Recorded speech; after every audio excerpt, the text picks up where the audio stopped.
کیا آپ جانتے ہیں کہ انسان کی تخلیق کیسے ہوئی؟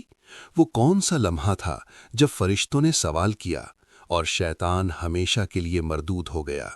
یہ وہ کہانی ہے جس میں تکبر کی سزا بھی ہے اور توبہ کی عظیم مثال بھی۔ اگر آپ سچ جاننا چاہتے ہیں تو اس ویڈیو کو آخر تک ضرور دیکھیں، کیونکہ آج ہم سنیں گے حضرت آدم علیہ السلام کی حیران کن اور سبق آموز حقیقی کہانی۔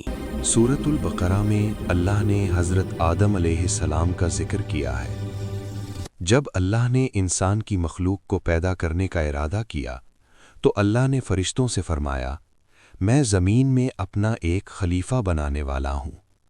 فرشتوں کو لگا کہ شاید ان کی عبادت میں کوئی کمی رہ گئی ہے، اس لیے اللہ نے نئی مخلوق بنانے کا ارادہ کیا ہے۔ فرشتوں نے جنات جیسی مخلوق بھی دیکھی تھی جو زیادہ عقل نہیں رکھتے تھے اور خون ریزی کرتے تھے۔ فرشتوں نے کہا، اے اللہ، ہم تیری تسبیح، حمد اور پاکی بیان کرتے ہیں۔ کیا تو ایسی مخلوق پیدا کرے گا جو زمین میں فساد کرے اور خون بہائے؟ اللہ نے فرمایا، جو میں جانتا ہوں وہ تم نہیں جانتے۔ فرشتوں نے آپس میں کہا کہ اللہ جو بھی مخلوق پیدا کرے گا وہ ہم سے زیادہ علم نہیں رکھ سکتی۔ پھر اللہ نے حضرت آدم علیہ السلام کو علم عطا کیا اور انہیں چیزوں کے نام سکھائے۔ پھر اللہ نے آدم علیہ السلام کو فرشتوں کے سامنے پیش کیا اور فرمایا، اگر تم سچے ہو تو ان چیزوں کے نام بتاؤ۔ سب سجدے میں گر پڑے مگر شیطان نے سجدہ نہیں کیا۔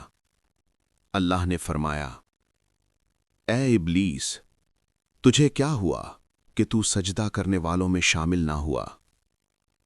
شیطان نے تکبر سے کہا، میں اس سے بہتر ہوں، تو نے مجھے آگ سے پیدا کیا اور اسے مٹی سے۔ اللہ نے فرمایا، نکل جا یہاں سے، تو مردود ہے اور تجھ پر قیامت تک لعنت ہے۔ تو یہ تھی حضرت آدم علیہ السلام کی بہترین کہانی۔ آپ اگلی کس نبی کی کہانی سننا چاہتے ہیں؟ کامنٹ میں ضرور بتائیں۔